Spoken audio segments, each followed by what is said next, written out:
Pupilas em Brasas, desde 2011, nunca me dobrei. Muito bem, galera, está começando mais um Pupilas em Brasas. E hoje nós vamos falar sobre o documentário Retratos Fantasmas, do diretor aclamado aí por muita gente. Inclusive já teve um Pupilas em Brasas de um filme dele, que é o Kleber Mendonça. Fizemos aí um podcast sobre Bacurau. E hoje falaremos aí sobre o documentário que ele faz bem familiar, né? Que é o documentário Retratos Fantasmas. É sobre esse que eu, Nito Xavier e Samuel Santos vamos conversar hoje. Aí. Isso aí. E todos assistimos o documentário. Inclusive a gente fez uma conta aqui, né, Nito? De quantas vezes a gente assistiu esse documentário para poder falar sobre. Né? Temos 3 participantes aqui. Eu assisti uma vez, o Nito assistiu 2 e o Samuel nenhuma. Ou seja, estamos bem embasados. Temos um para cada em média. Nós temos um professor de matemática que dá base a essa conta. Então, vamos para frente. Então, o que fala o documentário Retratos Fantasmas, Samuel Santos? Essa aí eu vou deixar pro nosso professor, que ele viu sim. bastante. Eu gosto da humildade de Samuel Santos. Retrato Fantasma foi o documentário que o Brasil tentou mandar, né, pra concorrer ao Oscar de melhor documentário. Conta, na verdade, uma história pessoal do Kleber Mendonça com a cidade ali de Recife, né? Ele vai falar sobre ele, a questão familiar, onde ele morou, o bairro, o apartamento, ali a casa, sobre a questão dos cinemas, né, que ele frequentou ali, os cinemas que ele trabalhou e tal. Como tá hoje, né, a cidade, essa mudança muitas décadas, né? Que ele começa ali falando de coisa da década de 90, né? Depois ele volta, mostra foto do cinema na década de 40. Ele meio que conta essa história aí, mas focado no bairro dele e no centro de Recife. Era onde ficavam mais os cinemas, né? Mais essa parte central mesmo. Acho que toda capital vai ter mais ou menos isso, não sei se toda, né? Mas, por exemplo, a história de Recife parece um pouco com de São Paulo nessa comparação, porque você tem um centro de São Paulo badalado, né? E aí, de repente, ele começa a morrer, né? Assim, começa a ficar cada vez mais vazio, os prédios vão ficando abandonados, assim, e as coisas vão indo pra outros lugares, né? Na cidade. Até mesmo em São Paulo, pra outras partes do centro, né? Mas você vai ali no centro antigo, só tem prédios antigos, assim. Tem cinema de rua lá no centro antigo de São Paulo, ali Ipiranga, São João, se for aqueles cinemas adultos, sabe? Cinema que você não entra pra assistir um blockbuster de Hollywood. Esse desmembramento, não só do cinema, mas de qualquer coisa de entretenimento, eu acho que acaba sendo o Brasil todo, assim, sempre foi muito focado no centro. Ele acaba precisando se dividir muito por conta de demanda, né? Não suporta, assim, tanto de gente ou a diversidade de coisas e tal. Acaba se criando outros, entre aspas, centros, né? Espalhados pela cidade. Aqui em Juazeiro acontece muito isso, assim, principalmente o polo gastronômico, que cresceu bastante, ele foi saindo realmente do centro e ganhando outros bairros, assim. Hoje, praticamente, quase todo bairro tem seu polo gastronômico, assim. Acho que você estava falando aí de São Paulo, lá no Rio é muita Cinelândia, que é uma região, uma praça, onde tem o primeiro cinema que teve no Brasil. Era aberto até esses dias, eu nem sei se ele chegou a fechar, agora não sei se ele reabriu. Mas aí tem o Teatro Municipal do Rio, aí você tem a Biblioteca Municipal do Rio e você tem um largo, né, que é aquela praça grandona ali, onde tinha muito show e era meio que perto, assim, da Lapa, então você tinha uma vida cultural muito pulsante ali, né? E essa questão de rua, eu acho que ela vai perdendo com o tempo, né? Porque até, talvez assim, a gente vai conversar aqui no podcast, né? Mas talvez assim, pelo acesso de você ter carro e não precisar mais andar quilômetros, né? Tipo 2 quilômetros para se deslocar até o próximo barzinho ou a próximo teatro, assim. Então eu acho que faz com que a gente perca esse costume de passar em vários lugares diferentes e ser exposto a culturas diferentes. Se você for hoje no Rio, o caminho da Cinelândia que vai pra Lapa, você tem algumas ruazinhas, tem uns caras vendendo disco na rua, entendeu? Vendendo aquela revistinha Seleções, sabe? Tipo um sebo meio que na rua, assim. Se o Rapa não passou, eu acho que ainda tem isso hoje. Então você é exposto a outras culturas, né? Que eu acho que isso vai se perdendo com o tempo. Eu acho que em São Paulo, por exemplo, mesmo com essa fragmentação ali do centro antigo, eu acho que as coisas ainda estão centralizadas lá ainda, tá? Acho que você tem isso na Zona Sul, você tem isso na Zona Leste, você tem isso em todos os lugares da cidade. Mas esses centros mesmo que você consegue encontrar várias culturas mesmo, assim, você não tem muito nas periferias, entendeu? Então, como São Paulo é uma cidade gigante, né, assim, de questão de área construída, assim, ela é muito grande, você vai ter, por exemplo, no Capão Redondo, a gente tem um cinema, que é o cinema do Shopping Campo Limpo. Mas se você quiser, sei lá, ir num teatro, tirando o clube de comédia do Capão, e você não tem outro lugar de apresentação. Tinha os céus, né, mas meio que perdeu a força aí nos últimos prefeitos. Se você quer ir num teatro, você vai caminhar aí em direção ao centro, né? Você vai ficar na região bairro centro. Você não tem isso nas periferias. E São Paulo tem muita área de periferia, né? É muito longe. Uma região tipo Santo Amaro, que é uma região bairro centro aqui, ela é muito distante de Palheireiros, por exemplo. Distância é muito grande. Pra você frequentar essa diversidade cultural, você ainda precisa viajar muito pela cidade. Espalhou assim, saiu do Centro Velho, mas e tá por ali. Tipo, se você for na Paulista, por exemplo, que é a região central, aí sim você vai ter teatro, você vai ter cinemas. Se você for ali na Augusta, você é louco. Augusta, cada esquina você tem uma coisa diferente acontecendo. Mas tá numa região ainda central, não tá nas periferias. Mas acho que isso é uma peculiaridade de cidades maiores, né? Cidades menores, eu acho que já não tem isso. A cidade que eu moro mesmo, ela tem 200 mil habitantes, ela não vai ter nada disso, entendeu? Ela vai ter um teatro no meio de um parque, que o parque tá mais lotado que o teatro, sacou? E na questão do documentário, o Kleber Mendonça, ele é classe média, né? Ele tá num bairro legal, eu não imagino que Recife seja todo daquele jeito. Ele tá num bairro legal de Recife, meio que tradicional, assim, de pessoas que estão morando que morou bastante tempo ali e tal, que meio construiu uma comunidade. Ele frequentava cinema quase que desde sempre, né? Conta na história dele ali uma história de um jovem classe média, né? Eu já acho ele classe média alta. Não, né, sim, Miguel? eu tô falando classe média porque ele não é rico. Sim. Entendi. Mas, por exemplo, ele tem acesso a coisas que, pô, eu e você não tivemos. Não, acho que não. E muito antes, né? Porque ele é muito mais velho que a gente. Muito antes. O cara na década de 80 tava com câmera. Exatamente. Quando eu assisti o documentário, eu tava pensando no filme do Spielberg, né? A autobiografia que ele fez. O Steven Spielberg tinha uma câmera na década de 60, cara. 50, assim, sei lá. Tipo, ele tava...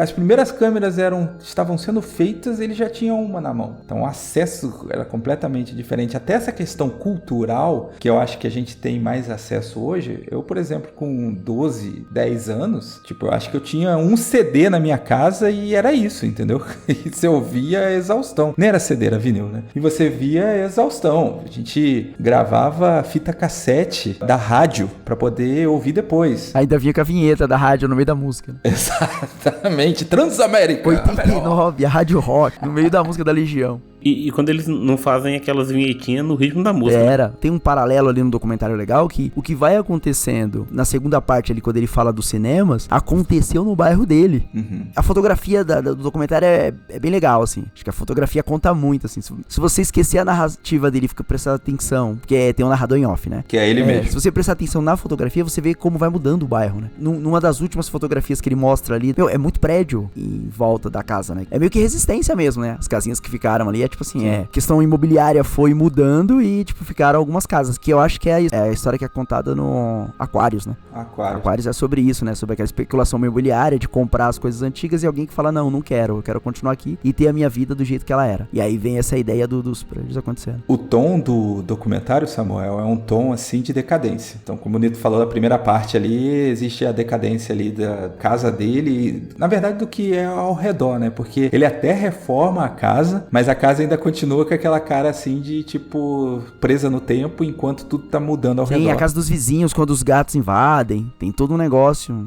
E depois ele vai fazendo o paralelo da casa dele com o centro de Recife. E a perspectiva de decadência é a perspectiva que o diretor, né, ele dá pra obra, né? O cara da Camargo Correia que tá construindo os prédios em volta deve ter chamado perspectiva de progresso, né? O Aldebrecht olhou e falou, isso é progresso, isso não é decadência. Se tiver alguém de Recife e eu falar besteira, eu vou falar baseado no que eu sei. Então, a questão de como foi se expandindo as coisas, e Recife é uma capital gigantesca, sabe? É preciso se modernizar alguma coisa. Precisaram ser feitas várias intervenções para que algumas coisas ficassem lá. Se você for na parte do Recife antigo, se você der, sei lá, andar 30 metros para a esquerda, é uma outra arquitetura. 30 metros para a direita, você pega o Recife antigo e ali você realmente está, como a frase diz, Recife antigo. E se isso não tivesse sido preservado, cara, tinha morrido tudo. Recife tem um local que já foi considerado a rua mais bonita do mundo, do Brasil, uma parada assim. Tem até um lugarzinho lá pra você bater foto. Essas coisas, entre aspas, bem grandes, com o progresso, isso ia se perder, se não tivesse tido intervenção do Estado, da Prefeitura e tudo mais. É aquela parada de, isso aqui vai ser tombado pra que se preserve a arquitetura e tudo mais. Então, mas no caso do documentário, isso não aparece nada, sabe? Ele mostra mais a decadência dos prédios, a decadência das casas, entendeu? Não tem um lance de preservação. Tem uma parte interessante que ele fala, que eu acho que acontece muito aqui em São Paulo, muito, muito mesmo. Ele fala um percentual, eu não sei o número, mas que, tipo, grande parte dos jovens nunca foram ao centro de Recife. E, cara, aqui em São Paulo isso acontece muito, assim. Onde eu moro, muita gente, mas muitos dos meus alunos nunca foram ao centro de São Paulo. Mas assim, vai pra quê? Então, mas eu acho que cria-se a distância e cria também aquela ideia do... Você consegue frequentar qualquer lugar se você pegar um ônibus. Se você pegar um ônibus aqui onde eu moro, você consegue chegar na Praça da Sé. Ou você consegue chegar na Augusta. Ou você consegue chegar, sei lá, no Itaim. Mas muitos desses acessos, eles são bloqueados não por um portão ou por um muro. Eles são bloqueados por uma certa cultura mesmo, que cria nichos dentro da cidade. De forma positiva e de forma negativa também. De ter lugar que você não é aceito. Por exemplo, em São Paulo nós temos um shopping que não entra de ônibus, entendeu? Você só consegue entrar de carro. Então não existe impedimento que eu entrar lá, desde que eu vá de carro. Mas eu não tenho carro. Eu sou livre pra entrar lá, mas ao mesmo tempo eu não sou convidado, sabe? Eu não sou o público. E aí você vai ter diversos lugares em São Paulo onde você não é o público. Existe um público específico pra aquilo. Então muitas vezes pro cara que tá aqui, ele nem conhece coisas que tá lá, que são coisas gratuitas, que são coisas que ele deveria estar usufruindo. Mas quem tá usufruindo é quem mora em volta, entendeu? Eu acho que também tem essas barreiras, assim. As barreiras que não são concretas, mas elas são mentais, assim. Elas são colocadas de forma com preconceito. É tipo pela o que acontece na Paulista no domingo, né? Que festa e tudo mais. Não é mostrado pra galera da periferia, que era quem deveria também estar usufruindo tudo isso. Trouxe um ótimo exemplo. A Paulista tá aberta. Pra chegar na Paulista, você precisa pegar um transporte público. Você consegue chegar lá. Ônibus domingo em São Paulo é gratuito. Só que, se você parar num ponto 11 horas da manhã pra pegar um ônibus pra tentar chegar na Paulista, cara, você vai demorar muito pra chegar lá. Porque esse ônibus ele é gratuito, mas ele quase não passa. Porque os intervalos no domingo é muito grande. Então o cara muitas vezes só tem um domingo pra ficar de boa. Ele fala, putz, eu tenho que ir lá na Paulista, sabe? Não tinha como ter uma rua aqui perto que tivesse as mesmas atrações. Então acaba sendo um bloqueio pro cara. Falar, Paulista eu vou pra trabalhar, sabe? Se eu for lá no domingo também, eu vou perder todo o meu domingo nesse transporte. E aí acaba não conseguindo usufruir direito lá, que eu vou ficar preocupado com a volta. Então acontece essas barreiras. Boa noite.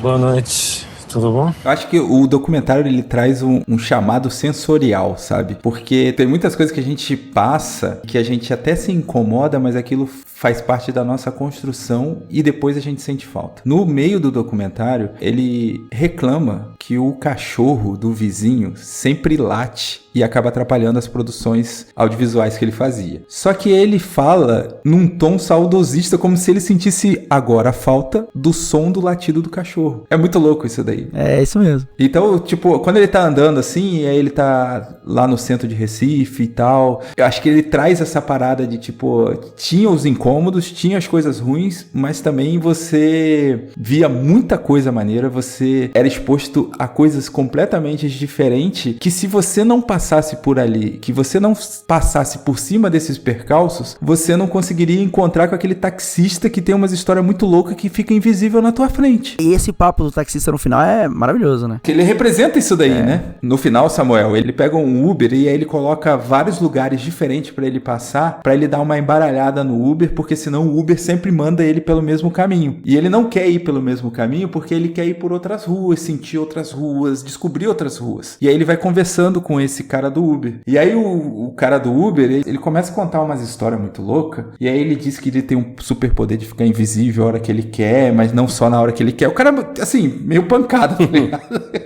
Não, essa parte é ficcional. Sim, mas eu acho que ele faz esse paralelo com a parada de que, tipo, por não caminhar na rua, a gente perde muita coisa. Tipo isso. Entendeu? Porque você vai pegar a melhor rota, que geralmente é a rota que você chega mais rápido. Então você acaba perdendo coisas que você poderia observar. Muitas vezes você entra, senta ali e o cara que dirige o carro é só o cara que dirige o carro. Então ele fica invisível e em silêncio, você não interage com ele. Esse percurso, que poderia ser um percurso contemplativo, ele passa a ser um teletransporte, né? Tipo, você deixa de viver quando entra no carro e volta a viver quando você chega no lugar, né? O trajeto é um não existir, né? E ele tenta conversar com o cara, né? Ele fala, você ainda tá aí? Sabe? Que o cara fica invisível. Ele, sim, ainda tô aqui. Eu fico mal quando eu não tenho tempo de conversar com o cara do... Cara, eu fico mal quando ele puxa assunto. Desculpa. Tem cara aqui trabalhando de Uber ouvindo a gente e você mete uma dessa. Minhas estrelas já foram pro saco, né? Eu sento no Uber com fone de ouvido e o livro na mão, sabe? E aí quando o cara puxa assunto, eu falo, putz, eu fecho o livro, tiro o fone, aí eu vou trocar ideia com ele. Mas vou tipo, pô, mano, perdi aqui 10 minutinhos. Dava pra ler umas 2 páginas, sabe? Eu tenho uma parada de ir tentando resolver coisas durante o trajeto, né? Respondendo alguma coisa, ouvindo alguma coisa, vendo alguma coisa. Só que eu fico meio mal, assim. Como se eu tivesse ligado pro Alfred pra ele me pegar e me deixar Não, ali. eu interajo com super educação. Eu só não quero dialogar com alguém que eu não conheço, sabe? Eu não sei o assunto. Eu não gosto nem de cortar o cabelo pro cabeleireiro não puxar assunto comigo. E olha que é o mesmo cara que eu vou toda vez, é o mesmo cara. Eu não gosto de ir lá porque eu sei que ele vai puxar assunto e eu não conheço ele o suficiente pra manter uma conversa. Então imagina pra um cara que eu vou pegar aqui, daqui a 5 minutos eu vou descer. Vocês também se sentem responsáveis em não deixar o assunto morrer? Sim, e outra coisa, eu sou o cara que me sinto responsável por não deixar o assunto morrer, e eu sou o cara que me sinto responsável de não me despedir do assunto. Então, por exemplo, se eu estiver conversando com você aqui, a gente terminar de gravar e você continuar puxando assunto, eu vou ficar, tipo, esperando você falar assim. Quando você fala assim, beleza, né, gente, boa noite, vamos dormir. Aí eu durmo. Se não, eu vou seguir aqui o papo. Eu não consigo cortar a conversa. Dá uma desculpa, um migué e se for com alguém que eu tenho um assunto, a gente tá conversando, aí vai embora. Mas a Thaís puxa muito assunto com o Uber, assim. Ela sempre tem um assunto. E eu tô quieto, assim, do lado, sabe? Só observando a conversa. E quando é alguém conhecido, eu tenho mais facilidade de manter 4 horas de conversa do que a Thaís, que vai cansar e vai dar uma afastada. Mas com desconhecido eu não consigo. A Clécia, essa parada de puxar assunto com o Uber, ela não consegue não puxar. Ela sempre conversa assim e tal, e vem conversando com o cara. E de vez em quando ela precisa vir só pra casa, antes de mim, aí vem. Porque assim, é um trajeto longo pra Juazeiro, tá? 15 minutos dentro do Uber em Juazeiro é longo.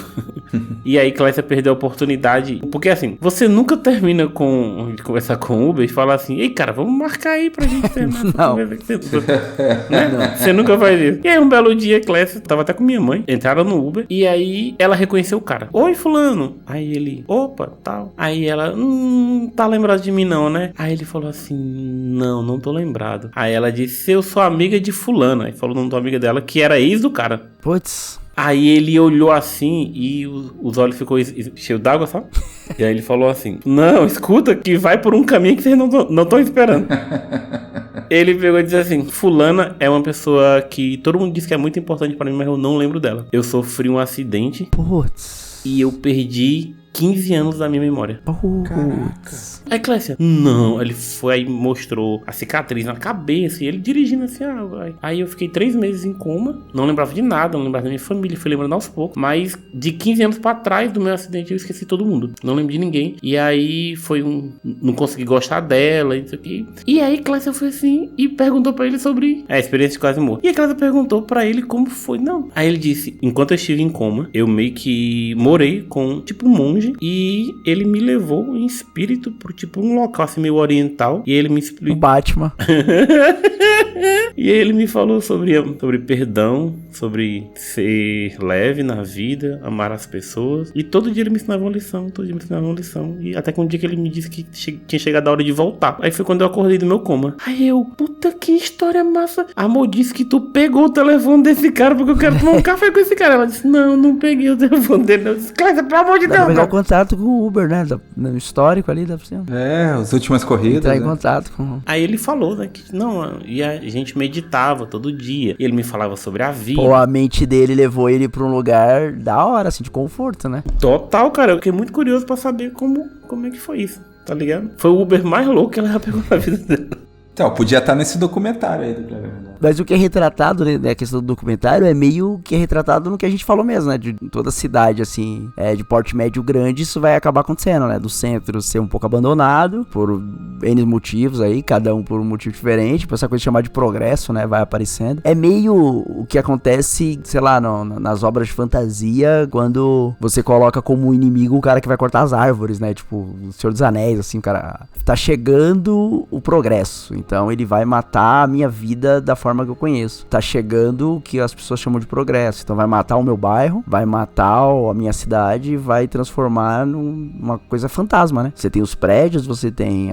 toda aquela situação do centro, mas tá vazio, né? As pessoas estão ali passando, não tem mais as mesmas experiências que tinham antes. Não estão parando pra usufruir das coisas. E aquele lugar acaba ficando vazio, né? Tem uma cena, Samuel, que deve ficar uns 2 minutos assim, ele só andando pela cidade, assim. A câmera vagueando, assim, de quarteirões em quarteirões. E faz o contraste desse lance do progresso que, enquanto tem ele vai passando por várias casas, vários prédios que estão, assim, totalmente abandonados, assim, destruídos. Entre um prédio e outro, em uma casa e outra, tem uma loja de alguma franquia, tipo Drogazil, Ricardo Eletro, entendeu? Lojas americanas. Então você vê que o progresso chega em um determinado ponto, mas ele ignora todo o resto. Chega algo e vai consumindo, né? O estilo de vida. Uhum. É algo que consome o seu estilo de vida. Porque era muito mais tranquilo antes, né? Vai ficando mais caótico, né? Com o passar do tempo, assim. E como o foco dele ali é a questão do centro, é a questão dos 3 cinemas, né? Que são 3 cinemas que tá praticamente um de frente pro outro. E aí ele vai falando, né? De como era na década de... Acho que na década de 80, né? Acho que quando ele pega o jornal, ele pega um jornal ali e vai falando os filmes que estavam em cartaz lá. Que tinha uns King Kong, acho que era 77, alguma coisa assim. Ele vai falando os filmes que estavam em cartaz e aí você vê a efervescência que era aquela região, né? Em questão as fotos que tem de frente aquela frente do cinema, né? De rua que tem o cartaz ali do nome do filme e tal. Sim. Tem toda os banners, tem toda uma movimentação ali e como aquilo vai morrendo com o tempo, né? Vai acabando. Como essas coisas geram o comércio do lado, né? Exatamente, e no documentário aparece isso daí porque tinham uns comerciantes que viviam vendendo esses pôsteres, esses banners de filme. Quando acaba o cinema, acaba o comércio dos caras também, entendeu? Que se pega muito na questão da história do próprio cinema, né? Porque quando você pega ali a época ali do primeiro cinema, né? No final de 1800, no final do século XIX, quando surge com uma ideia, era um cinema tipo que chama de cinema de mostração, né? Que era mostrava uma cena, meio que tipo assim, não era um cinema que você ia pra ver um filme, era uma apresentação de uma imagem que se mexia, né? De várias fotos que se mexiam, né? Esse cinema, né? De mostração, ele era um cinema que era apresentado onde? Sei lá, tem um circo. Aqueles espetáculos itinerantes, sabe? E aí tinha um videozinho passando ali, ou alguma coisa desse. Os irmãos Lumière, né? Que fazia aquela parada acho que são eles que traz aquele negócio do trem, né? Que vai chegando na estação. Sim, do trem, depois a lua, que são os mais famosos. A saída dos operários da fábrica. Que era isso. Meio que eles te contavam uma história, né? Até a chegada do cinema de transição, que aí também no fim do século XIX, que vem com essa coisa de, vamos tentar contar uma história aqui. Eu não vou lembrar os nomes, né? Mas dos filmes, mas tem uns filmes da época, assim, que tá saindo dessa mostração e que é os bombeiros que vão apagar um fogo. É clássico esse, acho que não sei se vocês já viram. Mas os bombeiros, eles vão apagar um fogo. Só que não é real, né? É um filme. Eles montam um filme dos bombeiros indo apagar o fogo. Aí tem uma mulher no quarto e ela meio que pede ajuda pra alguém apagar o fogo que começou ali no apartamento dela. Tá ela e uma criança. Como se a câmera estivesse numa escrivaninha, assim. Aí você vê o bombeiro entrando pela porta, estourando a porta, entrando, quebrando a janela, pega ela, desce pela escada, aí ele sobe, pega a criança, desce pela escada, aí depois lá fora tem uma câmera parada meio que tipo na calçada assim, mostrando os bombeiros chegando, ele entra na casa, aí ele desce com a mulher pela escada, depois ele desce com a criança pela escada, então tipo, você tem a mesma cena. Não tem o corte, né? Não se conta 2 lugares ao mesmo tempo, você conta tudo que aconteceu dentro do quarto, depois você conta tudo que aconteceu fora. Que o Tarantino vem fazer isso depois, né? De mostrar a mesma cena por diversos anos. Isso, mas a preocupação não era construir uma história complexa, tem um cara ali tentando apagar o fogo. Acho que mais quando chega nos Estados Unidos, né, com o diretor ali de Nascimento da Nação, que ele vai ter essa ideia de, vamos contar uma história mesmo, assim, né, vamos fazer um contexto pra galera, assim, parar e prestar atenção em um filme. Aí com isso, né, dessa questão dos longa-metragens e tal, que surge a necessidade, né, de você ter um cinema, né, você ter um lugar onde você vai para prestar atenção no filme que tá passando, não se encantar com uma imagem que se mexe, porque era meio que isso, né, o cinema era uma imagem que se mexia, mas quando para e você fecha uma sala escura e fica olhando pra uma tela e fica ali prestando atenção na história e esquece as coisas que estão acontecendo à sua volta pra focar na história, aí vem a questão da ideia, né, de construir um cinema e de tudo que vem em volta, né? Boa noite. Boa noite. Tudo bom? E o cinema, ele surge, já é nessa questão da intensificação do capitalismo, né? Já tinha ali a Revolução Industrial. É o que o Walter Benjamin vai dizer quando ele escreve aquele texto sobre a obra de arte na era da reprodutibilidade técnica. É diferente quando você tem uma pintura. Você vai pintar alguma coisa na sua casa, fez ali um grafite. Pro cara, existe o que ele chama de áurea, né? Que existe o local onde e o lugar onde isso faz sentido, né? Você quer ver a Mona Lisa, por exemplo, você tem que ir lá no Louvre. Aí você vai ver a Mona Lisa, que é a Mona Lisa. Mas Matrix, você não sabe qual que é o Matrix original. Não existe o original do Matrix. Porque até o DVD pirata tem a obra original, entendeu? Então já é uma obra feita pra se reproduzir. Então, a própria arte, né, do cinema é uma arte fruto do capitalismo, né? Você precisa reproduzir, o máximo de pessoas precisa ver isso, tipo, espalhar pra todo mundo. Não é algo pontual, assim. Mas essa questão da reprodução, você acha isso com um problema? Não necessariamente um problema, né? É que assim, pensando na proposta do documentário, eu fico mais voltado para a questão dos estímulos, sabe? Tanto dos hiperestímulos quanto dos estímulos. O documentário, se você não assistiu e ainda tá aqui e for assistir, você vai perceber que é um documentário muito lento e ele foge dos documentários normais. Eu acho que até de propósito, né? É um tom de melancolia, né? Se fosse algo muito intenso, e quebraria toda a narrativa dele. E ele até entrou numa discussão aí recentemente no Twitter, o diretor, sobre que o filme não precisa ter de 3 atos e tal, e você vê ele subvertendo isso daí dentro do próprio documentário, né? Então, que tipo, ele não segue um modelo de documentário que a gente tá acostumado. Então, é um documentário muito mais introspectivo, um documentário que você vai ficar pensando, um documentário que você... É como se ele escrevesse assim, ó, eu vou escrever essa carta aqui pra vocês, quero que vocês sintam o que eu tô sentindo. E a própria crítica, ao meu ver, que ele faz, velado ou não, consciente ou não, é sobre essa questão de a gente focar tanto nos hiperestímulos que se perde a sensibilidade de sentir. As emoções que ele sentia ali não podem ser replicadas dentro de um ambiente totalmente voltado para você ter inúmeras emoções, o que parece contraditório. Então, mas aí você tem que pegar o ponto que é o seguinte, o Walter Benjamin falava disso na década de 40, 30. Então você tá vendo um cinema em 2024, você é fruto do seu tempo e tá fazendo uma crítica ao hiperestímulo, que é um fruto do seu tempo. Na mesma época que ele, sei lá, o Adorno, ele é mais radical, ele acredita que toda a indústria cultural, toda essa cultura de massa, ela é prejudicial e ela é alienante, entendeu? Pra ele não tem solução. Pro Walter Benjamin, ele fala que não, que tipo, tem uma parte interessante aí, né, da fotografia e do cinema, que ela consegue levar arte pra todo mundo assim, pra mais pessoas, entendeu? Porque quantas pessoas aqui, dos 3 aqui, já foram no Louvre? Alguém já foi? Quantos já viram a Mona Lisa? Todo mundo já viu. Todo mundo. Então, mas você viu por quê? Porque alguém tirou uma foto da Mona Lisa lá. Então, se não fosse a fotografia, que é uma obra de arte também, dessa era da reprodutibilidade, você não teria visto. Aí você teria que ir lá. Então, me parece positivo.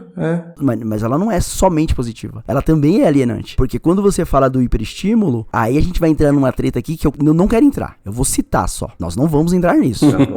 Tá? Nós não vamos entrar nisso. Quando o Scorsese diz que cinema de herói não é cinema, é essa crítica que ele tá trazendo. É essa crítica de que você tá indo em busca do hiperestímulo, entendeu? E não em busca da experiência do cinema, que é a experiência de você sentar e observar o que tá acontecendo, ao invés de ser algo que você precisa quase que interagir junto, né, e tal, porque é algo que tá te chamando à interação o tempo todo. Então, por exemplo, você tá fazendo uma crítica do hiperestímulo porque o TikTok é da sua geração. Então, se você escrevesse um texto hoje falando da questão das mídias sociais, porque se você colocar o YouTube, o TikTok, o Instagram, faz parte dessa reprodutibilidade, é aquele negócio de que você posta e que tá todo mundo vendo. Não sei se é arte, mas existe essa questão dessa cultura de massa que tá voltada agora pras redes sociais. E aí você vai falar, peraí, isso você enxerga um problema, ou não, ou pra você é tipo tranquilo todo esse hiperestímulo. Não, eu vejo como um problema. Só que aí vai ter uma outra cultura também de que hoje todo mundo é protagonista do seu filme nas redes sociais. Sim. Porque você não é mais um indivíduo que tava ali no seu canto em Dourados. Não, você agora é o Léo Agrelos. O cara que quando vai pra África do Sul, faz os posts e todo mundo vê, todo mundo curte, porque eu não vou lá. Você foi trouxe pra mim a experiência. Diferente, né? Não é exatamente a mesma experiência que você teve, mas você trouxe uma experiência. Não, tô entendendo. E aí eu vou lá e pum, eu interajo com você naquilo. É legal, tá vendo? O Léo foi lá, teve uma experiência e trouxe pro Nito uma experiência do que o Nito não foi lá viver. Tem essa parte positiva das redes sociais. Mas cria como se todo mundo fosse... Obrigado, né? Não, e todo mundo é protagonista da vida, sabe? Ninguém mais coadjuvante. Você vê a menina que vai no Japão, vocês viram esse vídeo da menina que vai no Japão? Não. E ela tá o tempo inteiro falando assim que onde ela vai, ela é sempre um espetáculo. espetáculo. Aí ela foi no Japão e pra ela, tipo, os japoneses não foram tão receptivos e aí teve um choque cultural. Mas na verdade não foi um choque cultural que aconteceu ali. Ela é inconveniente pra caramba, porque eu sou brasileiro e eu conheço um monte de brasileiro que não é inconveniente igual ela. E ela chegou num lugar sem pesquisar sobre o lugar e queria ser protagonista. Ela, eu sou, tipo, um espetáculo aqui no Japão. Então, vai ter um problema aí. Cada um vai enxergar essa cultura de massa e vai enxergar um problema dentro daquela ótica do seu tempo. Reprodução é interessante porque consegue chegar em mais lugares. Só que o Adorno não estava errado, ela é alienante também. Ainda mais quando você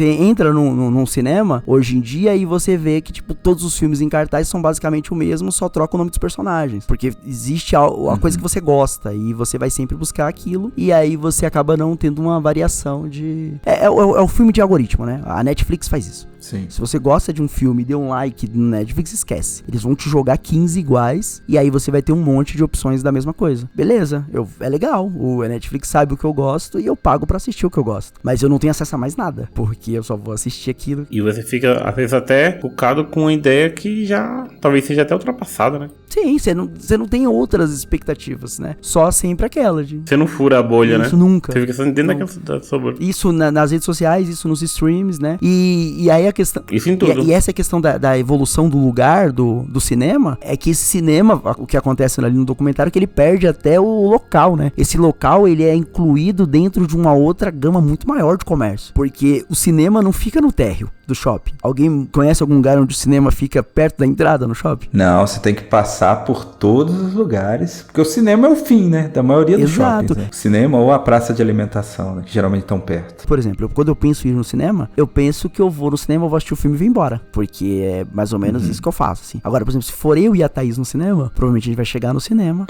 a gente vai comer alguma coisa, porque a gente não tá indo pra ver o filme apenas, a gente tá indo pra desfrutar também do shopping, não somente do cinema. Então, o cinema, ele acaba perdendo o lugar onde você vai para ter um entretenimento, ou para assistir um filme, ou para ter uma experiência artística, sei lá pra que você vai no cinema. Mas o cinema passa a ser uma experiência que só é completa quando você vai na praça de alimentação e come um hambúrguer. Aí você fala, não, eu só frequento o cinema Fricaneca, ou sei lá, Augusta. Cara, na frente da sala é você, os tênis verdes, tomando um cafezinho, falando sobre um filme, e depois vocês entram naquela livraria que tem ali na frente, com livros que são pensando nas pessoas que estão ali pra ver o cinema. Pô, mas pensando na desalienação, ainda assim é melhor do que ir no cinema, no shopping. Sim, mas é que o cara pensa que ele tá fora do mercado da indústria. E ele tá inserido só que de outra forma, né? Ele tá inserido, só que a indústria olha pra ele e fala assim, não, tudo bem, a gente tem um lugarzinho pra você. E falando nisso, em tendência de mercado, eu acho que a possibilidade de a gente voltar a ter mais cinemas de rua pensando nisso é grande, sabe? Voltar a ter cinemas de rua? Vai ter mercado pra nichado, assim? Eu tive numa cidade fora do país, que aí eu cheguei, até mandei foto pra vocês, caraca, aqui tem um cinema de rua, tal, que maneiro, e mandei pro meu primo que tá nos Estados Unidos. Ele falou lá na Califórnia que tá pegando um monte de salas de cinema desse jeito, é super comum, sabe? E aí eu fiquei pensando, será que isso... Porque é o ciclo, né? Acho que no documentário ele até fala que uma igreja virou cinema e depois que fechou o cinema virou igreja, né? Tipo, tem uma história num dos cinemas assim. Então eu vejo que ela acaba fazendo esse ciclo. No caso, a gente tá reclamando aqui dessa pasteurização de assistir o filme, né? Esse hábito de assistir o filme e tudo que tem em volta. E a gente reclamando disso, daqui a pouco, quando for 1000 pessoas reclamando disso daí, o próprio capitalismo ele vai assumir aquilo e vai criar um nicho para isso. Ou até se popularizar nisso. Vai ter um nicho, porque, por exemplo, em São Paulo as locadoras voltaram. Mas não foram as locadoras que voltaram. Tem, tipo, 4 locadoras em São Paulo. Que vai ter uma galera que vai lá e vai assistir o filme. Mas é o movimento disco vinil. Então. Locadora de quê? Locadora de DVD, Blu-ray. Os caras vão lá assistir filme. Sério? Porque tem muita gente, isso acho que acaba sendo muita gente, que entendeu que os streaming não é o suficiente pra você ver o que você quer ver. Você vai pagar todos, que agora são muitos, e é muito dinheiro, e tem aquele filme que tá fora, que não tá em nenhum deles. Aí, o torrent tá embaçado assim pra conseguir encontrar. Se você souber de alguém que tenha o físico, você vai lá e pega. E aí, se o cara tem o físico, ele aluga. E aí volta as locadoras. Só que não é pra todo mundo. Tipo, vai ter 4, 5 numa cidade como São Paulo, entendeu? Mas existe o nicho da locadora. Aí eu acho que vem a experiência também, sabe? Do lance de você conseguir conversar com as pessoas lá. Curadoria. Quem viveu a época das videolocadoras vai se lembrar como era... Assim, talvez na época você não achasse gostoso, né? Mas faz falta hoje de chegar e conversar com Pô, era alguém, bom pra trocar caramba. ideia Eu com- conversava com o cara que atendia. O cara que atendia indicava os filmes. Ou às vezes você tava pegando um filme bosta e o cara vinha e falava: ih, cara, não gostei muito desse filme. Você nem conhecia o cara. Isso. Aí você começava a trocar ideia com o cara e vice-versa. O seu algoritmo era o cara do balcão. Exato. O cara te conhecia, falou, acho que você vai gostar daquele ali, hein? Ele te conhecia mais que tua mãe. Você vai gostar daquele. Assiste aquele, você vai curtir, você gosta de terror e tal. É. E aí você voltava pra entregar, e aí você falava o que você achou do filme. E aí rolava toda uma conversa ali, e aí quem tava na fila pra comprar, alugar, já tava ouvindo, falava, pô, então eu vou levar isso também e tal. E aí virava um diálogo de filme ali, eu acho. E isso pra mim era legal pra caramba. Boa noite.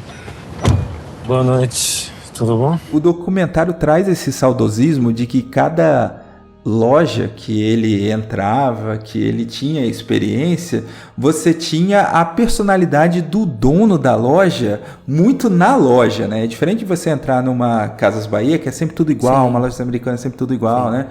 Então você tinha a cara do gerente ou do dono naquela loja e você trocava experiências que iam além do produto, né? Então eu acho que ele mostra isso com uma certa nostalgia. Sim. Mais louco de tudo é que assim, a tecnologia, né, o que chamam de progresso tecnológico, chega sempre como uma grande revolução e alegria. Depois vira um transtorno.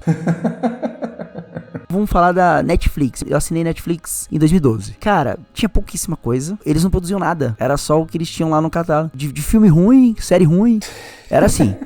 Só que pra mim era muito vantajoso, porque eu não assistia TV aberta, assim, não tinha nenhum programa da TV que eu queria ver. Então eu acabei não colocando antena, porque eu falei, entre instalar uma antena e pagar a Netflix, eu pago a Netflix, que na época era besteirinha, né? Acho que era R$13. Então pra mim, naquele momento, pô, Netflix foi Salvador, pra ter o que assistir em casa. E você achou maravilhoso. Caraca, tô vivendo o progresso.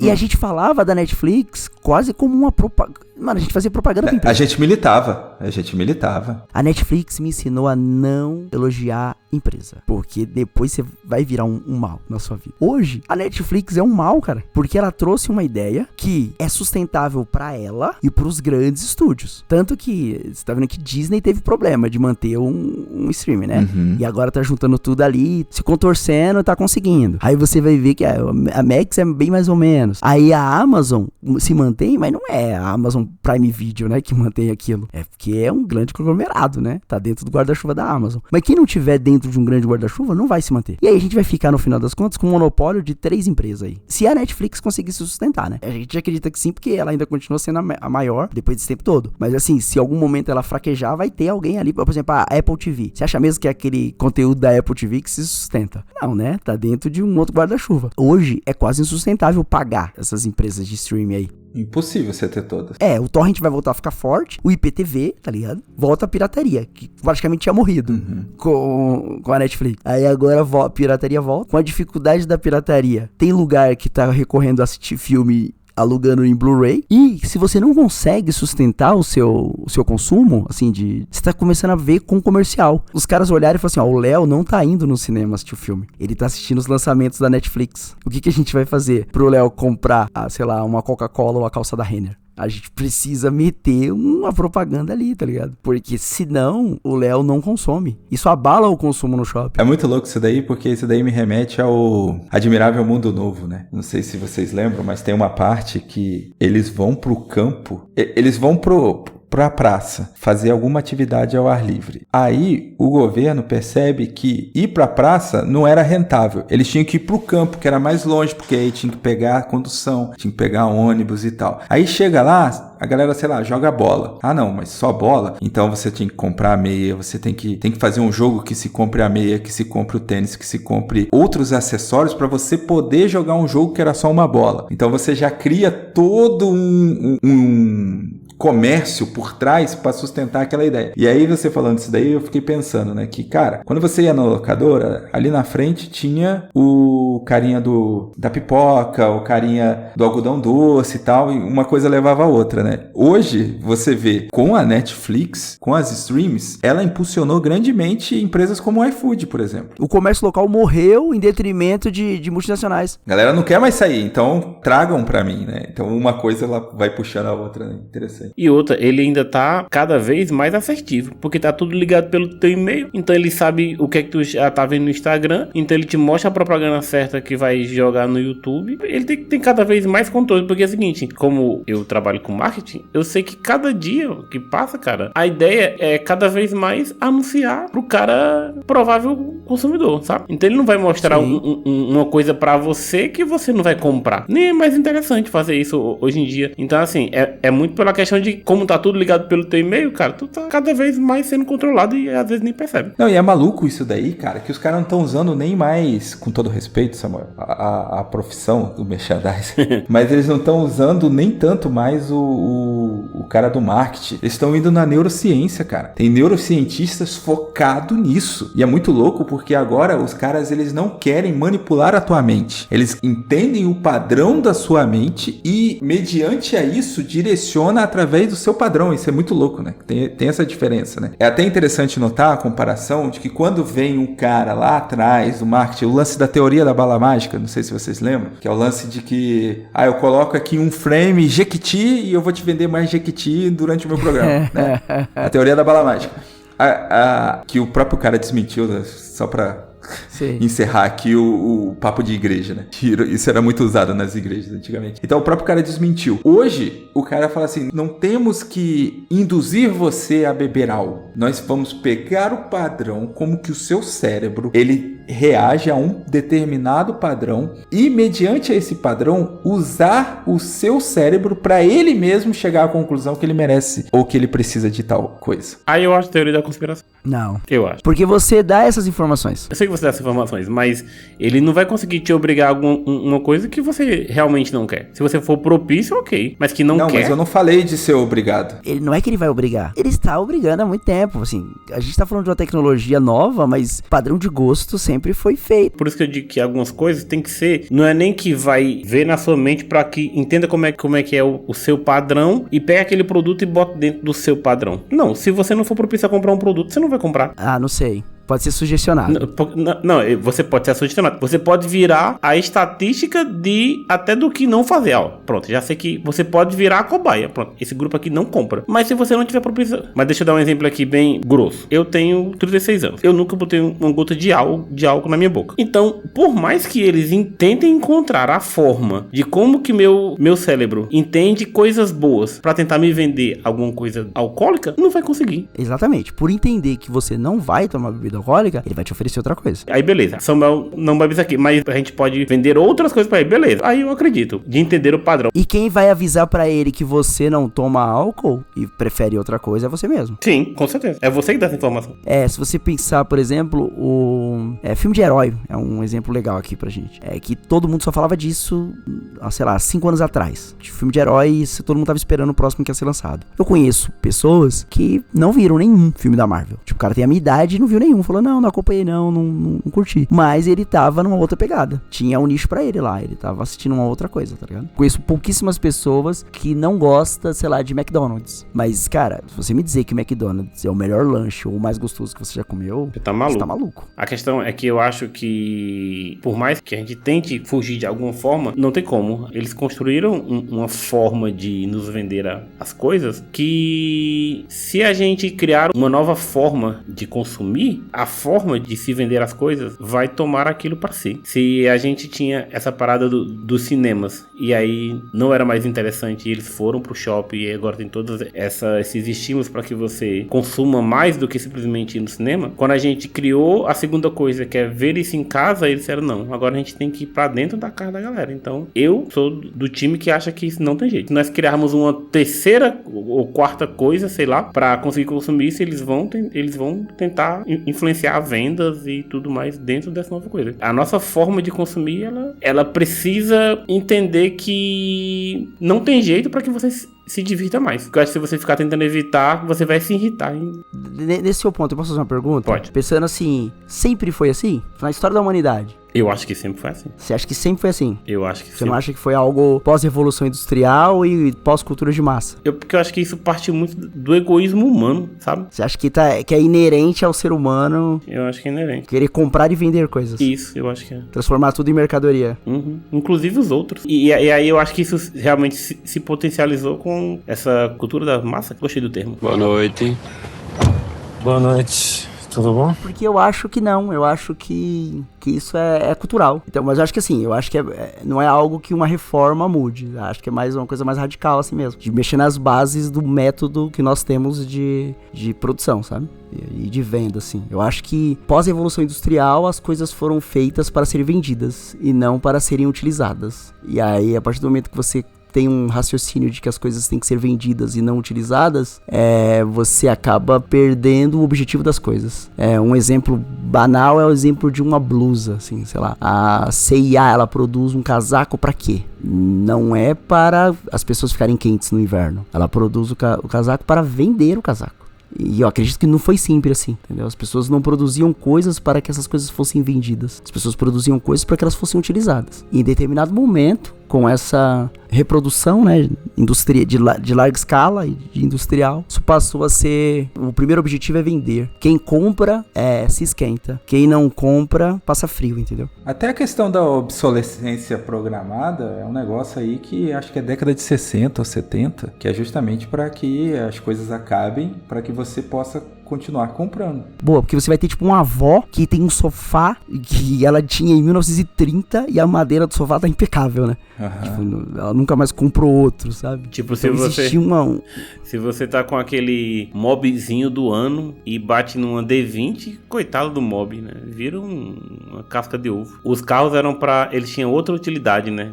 Depois, acho que da década de 90 ali, eles ganharam a parada do status, né? Eles não eram mais utilitários, eles eram pra determinar classes, determinar quem pode e quem não pode, sabe? E eu acho que isso foi se extremando tanto que em determinado momento você virou o único produto, sabe? Se você começa, sei lá, na era de ouro do cinema, que você viu um cara fumando e comprava um cigarro porque você viu um ator fumando, hoje você é o cara que tá, não na tela do cinema, mas você é o cara que tá gourmetizando as coisas nas redes sociais, entendeu? Você não compra mais porque você viu o Leonardo DiCaprio usando. Você quer ir porque você viu o Léo indo, tá entendendo?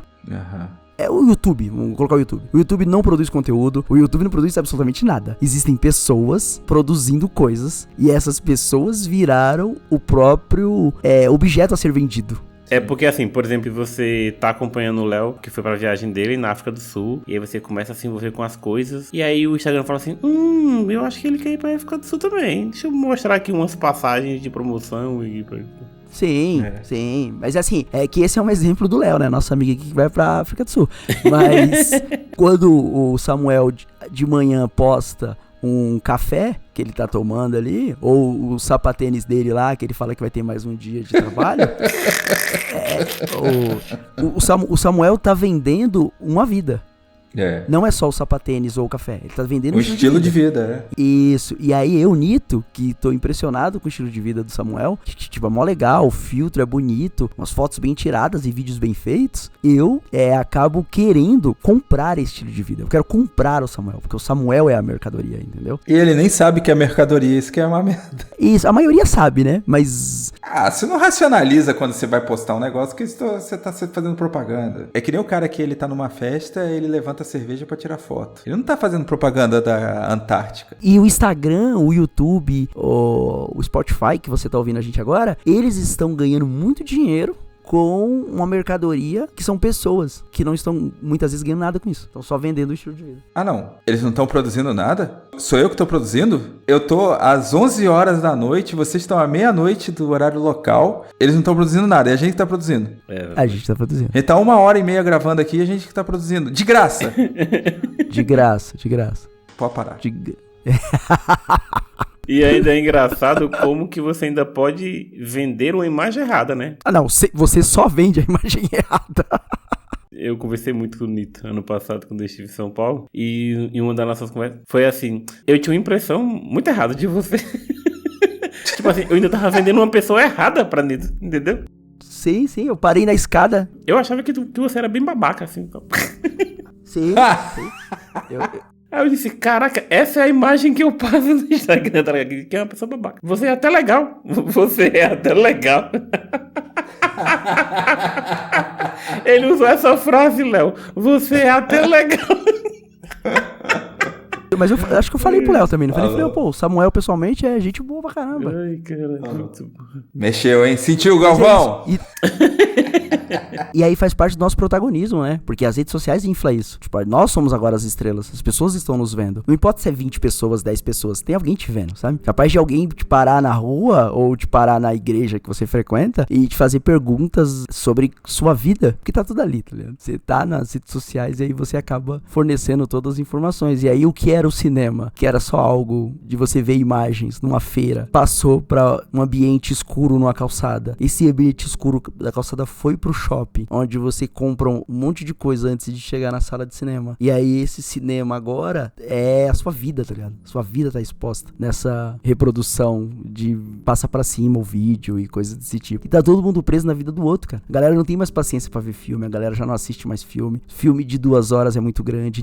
A televisão virou segunda tela. Até os streams viraram segunda tela. Porque a tela mais importante o cara tá passando aqui, ó, da vida da outra pessoa. Então essa é uma evolução, esse é o progresso, né? Essa é a tecnologia, que a gente já consegue ver alguns problemas, né? De saúde, mas a gente só vai ter a verdadeira noção do que vai acontecer nessa tecnologia que nós temos hoje daqui a 40, 50 anos, né? Se houver humanidade daqui a 40, 50 anos. Mas é nessa pegada, assim, porque o cinema que o Léo tá reclamando hoje, que é de hiperestímulo, o Benjamin já tava reclamando na década de 30, 40, sabe? De que essa reprodutibilidade técnica poderia atrapalhar. Ele ainda com um certo otimismo, mas muita gente amigo dele falando que não, que isso é a pior coisa que já inventaram no mundo. O que o Adorno estaria falando do TikTok? O cara que falou que cinema era cultura de massa e a cultura de massa é alienante. Nossa, eu estaria... O que ele estaria falando do TikTok? O que ele estaria falando do culto da igreja que você frequenta? Que também tem essa pegada. Que cada vez mais um evento que você já não consegue mais prestar atenção na mensagem, na palestra que você assiste, ou em todos os lugares que você vai. Que você quer ser o centro, você é um evento quando você chega. Vai afetando as nossas vidas. E é financiada. Então, como Samuel não acredita que possa mudar, eu também não acredito. Não porque eu acho que não há possibilidade. Não, há possibilidade dessa mudança. Eu não acredito porque é mais fácil você imaginar o fim do mundo do que o fim do capitalismo. Então, é algo que nós nascemos no meio, tudo que é cultural nosso nasceu nesse meio e a gente não consegue imaginar nada fora disso. Mas eu acredito que deve ter outras experiências agora, assim, de pessoas vivendo nesse momento, produzindo coisas que não é realmente pra ser vendido, e sim pra ser usufruído, né? Sim pra ser, sei lá, você curtir uma arte aí sem necessariamente pensar no retorno financeiro. Entenderam alguma coisa? Oh